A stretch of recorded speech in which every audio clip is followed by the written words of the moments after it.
Okay, well, good morning. Welcome to Breakfast with the Bible. We are still in the middle of our journey through the Psalms. We are in chapter 92, Psalm 92. Uh, it's a long journey. I encourage you to look back and follow up with some of my previous ones, and I've got various different lessons I've done. And maybe shoot me a message or shoot me a comment and give me some suggestions for something other than what we're doing in the Psalms. Maybe I can hit on some topical stuff or some different scriptures, maybe some questions you might have. Give me some ideas, maybe to do something a little bit different. So here we are in Psalm 92. It is 15 verses. It's not real long, but it is it's quite interesting. I found it very profitable in my study. So it says, a psalm or song for the Sabbath day.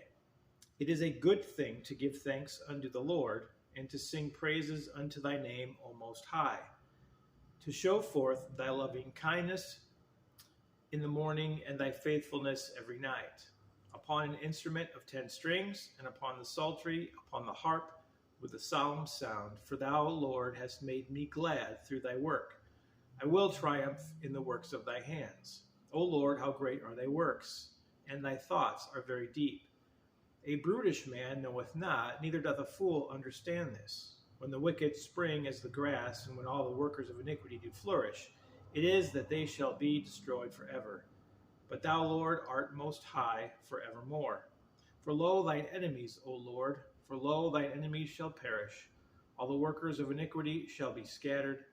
But my horn shalt thou exalt like the horn of a unicorn. I shall be anointed with fresh oil. Mine eye also shall see my desire on mine enemies, and mine ears shall hear my desire of the wicked that rise up against me. The righteous shall flourish like the palm tree. He shall grow like a cedar in Lebanon. Those that be planted in the house of the Lord shall flourish in the courts of our God. They shall still bring forth fruit in old age. They shall be fat and flourishing, to show that the Lord is upright. He is my rock, and there is no unrighteousness in him. So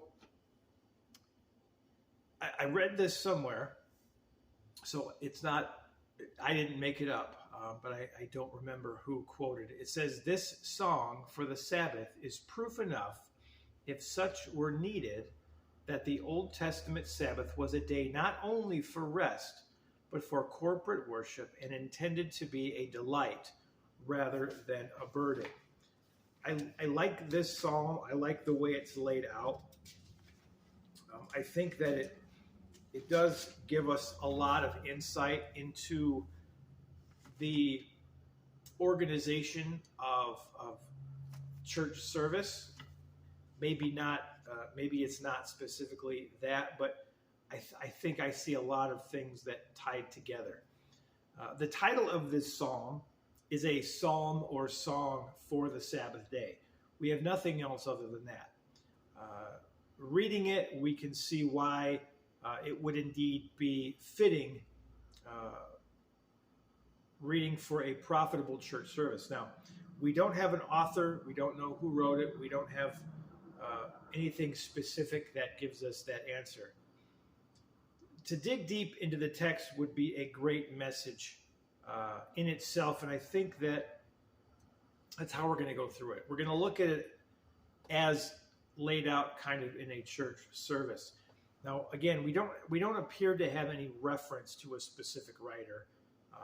As with our previous psalm, the language could easily make us think of David. It could make us think of Moses. It could make us think of any number of writers in the Psalms that we've had so far. So it's merely speculation on anybody we may suggest it to be. And honestly, with a context, it really doesn't make a difference on who wrote it.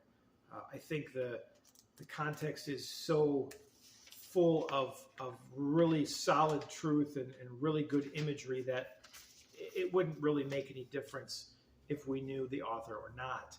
Now, consider a Sabbath day church service. Now, there are various degrees of what you consider the Sabbath to be. Some refer to it as Saturday, some refer to it as Sunday. Essentially, in the New Testament, we're given the idea that we should just set aside a day of rest. You can get into legalism and say, well, you can't wash your clothes on Sunday or Saturday or whatever. In my opinion, this may be a theological no-no, who knows? I like yard work. I enjoy yard work. And for me, doing yard work even on a Sunday, which in your Western culture, Western church, or would consider Sunday the Sabbath day for us. And it really makes no difference to me. But I enjoy that. I enjoy the labor of doing yard work on that Sunday, on that day of rest, because it's a quiet time. I think a lot of it comes down to where our heart is, what our motivation is, why are we doing the work that we are doing? Now, Jesus said, isn't it good to do good on the Sabbath day? For me, taking care of my lawn is good for me. It's profitable for me because it's a quiet time. It's a time of reflection. It's a time of just listening to God. And I enjoy it. I enjoy being outside. So for me, it's a benefit. Now, you can look at that however you wish, and I don't think it ever comes down to something worth dividing over, even arguing about. But that's where I stand on it. I have no beef with anybody who sees it differently, and that's between you and God, and it makes me no difference. But beginning with the declaration in verse 1, it is a good thing to give thanks unto the Lord and sing praises unto thy name, O Most High. Now, this is true for many reasons. For starters, God is worthy of our gratitude and praise. Straight out, God is always worth giving thanks for. Now, we are also told in Scripture that giving thanks always for all things is the will of God. I believe that's in 1st or 2nd Thessalonians, probably 1st, where the will of God is to give thanks in all circumstances. Now, I have a whole lesson on that. I don't even remember how far back it was. And even through the book of Philippians, the study in Philippians, which is a tremendous letter, in my opinion, where it talks about contentment. It talks about giving thanks. Even in Ephesians, it talks about being thankful for everything. And it takes it's a really deep well to get into that kind of element, because you find the perspective that you get from that point changes everything. And I think contentment is a result of that. Someone who is in a constant state of thanksgiving will ultimately have more joy. If you're finding a way to be thankful for everything or for God in all things, then you don't really have a whole lot of time to complain. You end up having more strength in times of trial, and it's been significantly and scientifically proven to improve health in many ways. A grateful heart, an attitude of gratitude, as they would say, is beneficial in so many ways. Now, if we look at the opposite of that, if it is good to give thanks, then conversely, it is bad to complain and to think negatively about everything. And if you're not one of those people, you certainly probably know somebody who is, where everything is wrong and everything is horrible and you expect the worst out of every situation. And that really does tire you out. Whether you're that person or you know that person, you're tired out. Being around those kind of people wears you out. Being that kind of person really just drains your energy. And you kind of, it amazes me that a believer could be on that side, who could find a way to think negatively about everything. There's various reasons, I'm not going to get into those, but for me, it's difficult because I know what Scripture says. And if you've listened to any of my messages, you know that I always go back to book of Philippians, where it talks about rejoicing in the Lord always. The point of that is, in the Lord, there's always something to rejoice about. So it's easy. Now, this verse specifically speaks of giving thanks and praise unto the name of the Lord Most High. That's powerful, which is, again, reminiscent of that idea, rejoice in the Lord always. If we're giving thanks and praises unto his name is very important. His name is so valuable that he gives us a commandment to not use it improperly. And Paul goes on to explain in the book of Philippians why it is so important and what you end up getting out of finding a way to rejoice in the Lord always. You end up being content. You end up placing your mind in the right place. You end up having this peace that doesn't make sense to others, and all these various things. In chapter 4 in the book of Philippians, again, go back to my study on that. It is sequential. And if you start with verse 4, I believe it is, rejoicing in the Lord always, then everything that comes after that is almost automatic. Now, verse 2, to show forth thy loving kindness in the morning and thy faithfulness every night.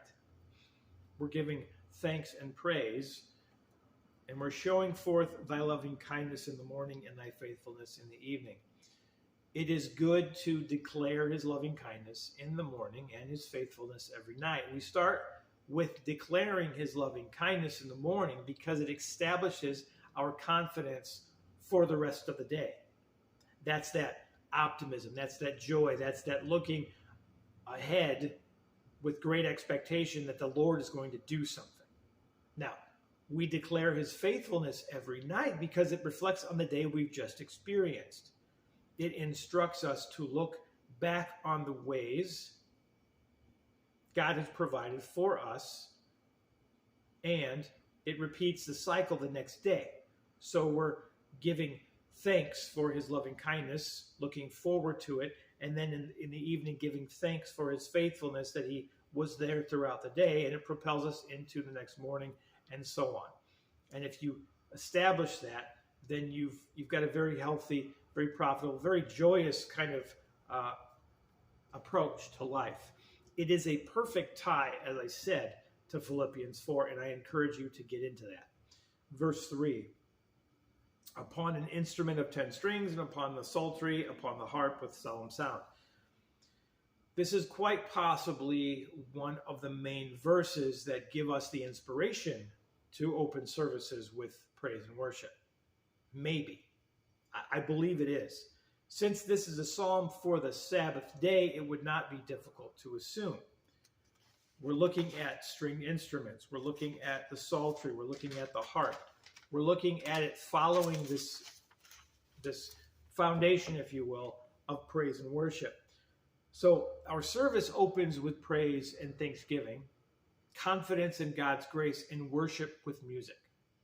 And verse 4 tells us why.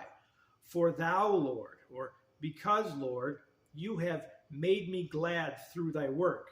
I will triumph in the works of thy hands.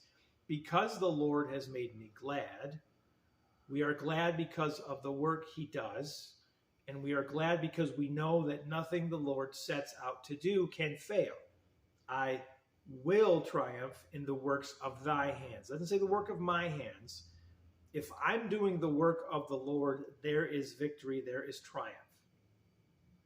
If we are doing the work of the Lord, it cannot fail. There is a great comfort in that statement. Everything God does, however he does it, and through whomever he does it, will accomplish exactly what it is meant to accomplish and nothing else. That is a guarantee. God never fails to finish what he started. Because of that, we can be very glad. Now, we get to verse 5. O Lord, how great are thy works, and thy thoughts are very deep. The psalmist is highlighting the incomprehensible ways of the Lord, and his works are great. Now, this word great is only used because we have no word in any language ever on earth that can accurately describe the awesomeness of the works of God. So we have to settle for sloppy English. Even if it's King James, we have to settle for sloppy English. In my opinion, my personal opinion, I think English, I would prefer if we went back to King James English, but the English language here in the West is lackluster. I don't find it impressive at all. I kind of wish we all spoke Greek or Hebrew or whatever, but that's just me. I like the way that the original text describes certain things, but it is what it is. We can never search all the depths of the mind of God. It says, his thoughts are very deep. They are so deep that you will never reach the bottom. And as I've said before, if I could understand God completely, he wouldn't be that impressive. If God's ways could be comprehended by the human mind completely, then there would be no hope for us. By definition, God must be beyond our capacity to understand. Otherwise, he's not God. And there is enormous comfort in that truth as well. Sometimes God's ways don't make sense, and I wouldn't have it any other way. If everything God did made sense, then something isn't right. At least if it made sense to us. Now, verse 6, a brutish, or what is that word here using? A senseless man knoweth not, neither doth a fool understand this. We see a contrast. Now, up until now, the child of God is able to agree with what has been said, or at least should be able to. But the psalmist declares that the senseless and foolish people, those who do not put their faith and trust in God, do not and cannot have this same perspective. This is not an intellectual assent. This is a heart knowledge that is supplied by the Spirit of God. If you are not a child of God, then this stuff does not apply to you.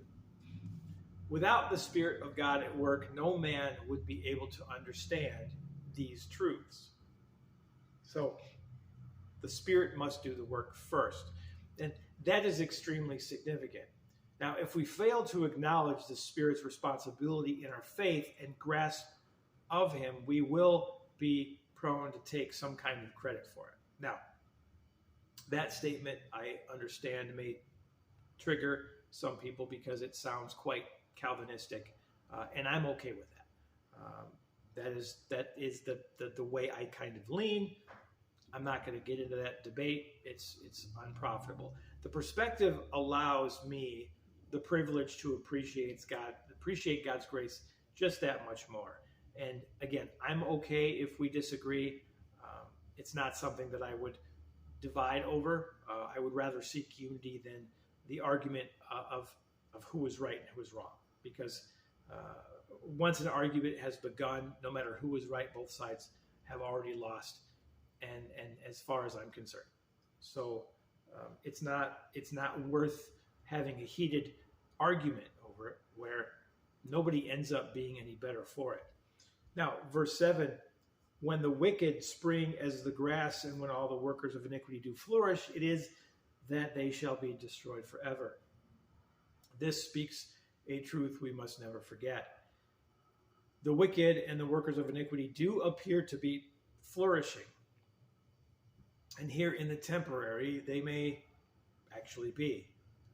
And if we recall, Asaph in Psalm 73 talks about the wicked are prospering. The wicked are just, everything's going good for them. And he's discouraged. But after he goes to the house of the Lord, he understands. It makes sense. Whether there's a message preached or he hears something from God, whatever it is, a light comes on and he understands that they're all going to be destroyed. You may enjoy prosperity for the moment, but it's not going to last forever. Their prosperity, their flourishing will fade away. But in verse 8, but thou, Lord, art most high forevermore. The wicked prosper for now, but the Lord is Lord forever. That doesn't change, that doesn't go away. Verse 9, The ungodly are here for a moment, but the people of the Lord will live forever. So yeah, verse 9, for lo, thine enemies, O Lord, for lo, thine enemies shall perish, all the workers of iniquity shall be scattered. This reiterates verse 6. The enemies of the Lord will perish. The psalmist is simply making an emphasis on that point. For lo, he says it twice in verse 9, is a call for God's people to consider this as another one of God's great works. The fact that God's enemies will perish is a conundrum in itself, because we don't desire anybody to perish, but those who will remain the enemies of the Lord and not give their hearts to Christ will perish, and that will be the end. And that is still because of God's holiness. Verse 10 refers to exalted strength. But my horn shalt thou exalt like the horn of a unicorn. I shall be anointed with fresh oil. Exalted strength and refreshment. Now, there is blessing and favor brought on by the Lord. Now, when I got to verse 10, I wanted to kind of dig a little bit deeper. I wanted to explore something about the use of the King James text. Now, here in this verse, we have the use of the word unicorn. Now, the psalmist is not picturing a horse with a horn like you see in fairy tales and magical movies and whatnot. So, what are we talking about? Now, many references to this word in Scripture, even in the notes in my Bible, suggest wild ox. But the original Hebrew simply means beast with a horn, or single-horned animal. So it is quite probable that it could be referring to one of the one-horned rhinoceros, which essentially is the only animal with a singular horn. Now, I'm going to put a picture right here. This is a fossil of a single-horned rhinoceros. I don't know what, it's a Siberian rhinoceros found in Kazakhstan. So look at that. I'm also going to add a link in the description referring to an article from Answers in Genesis regarding the fossil remains of this particular creature. And I just found it fascinating. So it was enough for me to want to dig. Now, in Webster's 1828 dictionary, the word exalt is defined as raise high or elevate. Now, I came across a really cool video of a rhinoceros rolling a car over. Not just once, but constantly. The car is just flipping and flipping and flipping, simply by the strength of this rhinoceros's neck and head. Now, in measurement, or to kind of compare it, it would be like you or I flipping over a 220-pound weight with the strength of our neck. Your head would probably fall off. It just wouldn't work. That is an enormous amount of strength. So needless to say, the exalted horn of one of these creatures is quite intense. Now, am I reaching with this illustration? Maybe. But I don't know. I mean, is not the Lord capable of such great works? It may fit. I don't think it's heretical to say so. If the Lord is my strength, then there is miraculous power. Of course, we don't always get to apply this directly to physical strength, but the principle within is certainly relevant. Verse 11, my eyes also shall see my desire on my enemies, and my ears shall hear my desire of the wicked that rise up against me. Basically, this is speaking of confident, expected victory. Horn wrote, it is intended to express an assurance of faith, a humble confidence in the promises of God, that our efforts shall at length be crowned with victory over everything which resisteth and opposeth itself, and that the day is coming when we shall view all the enemies of our salvation dead at our feet. Tremendous truth. Verses 12 to 14, the righteous shall flourish like the palm tree. He shall grow like a cedar in Lebanon. Those that be planted in the house of the Lord shall flourish in the courts of our God. They shall still bring forth fruit in the old age, and they shall be fat and flourishing. The psalmist is expressing great confidence in the Lord's promises, speaking in contrast with verse 7. Now, the picture here is of a fruitful tree with deep roots in a mineral-rich soil flowing with near flowing water. The tree is lacking nothing. A tree planted in the presence of the Lord will ever be supplied with everything needed to be fruitful. I believe we go back to Psalm 1 for that one. As we recall from verse 4, I will triumph in the works of thy hands. Now, Clark says this. He says, the cedar gives us the idea of majesty, stability, durableness, and incorruptibility. And verse 15 gives us the reason why. To show that the Lord is upright, he is my rock, and there is no unrighteousness in him. To show that the Lord is upright. We reflect on this whole psalm as a way to conduct ourselves in order to point others in the direction of God. We show others why we can have such confidence in the Lord, that he can be trusted, that he is faithful, and that he is always good. And we do that by rejoicing in the Lord always, by being thankful and giving gratitude where it is due to the Lord and to others, and having that attitude and that perspective. So I hope this lesson inspired you, challenged you, gave you something new. Check out the rhinoceros thing. I think it's pretty cool. And then stay tuned for Psalm 93 coming very soon.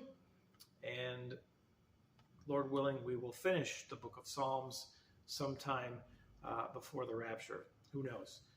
Thank you as always. Like, subscribe, share, do those things you do, and we will catch you next time. Thank you and God bless.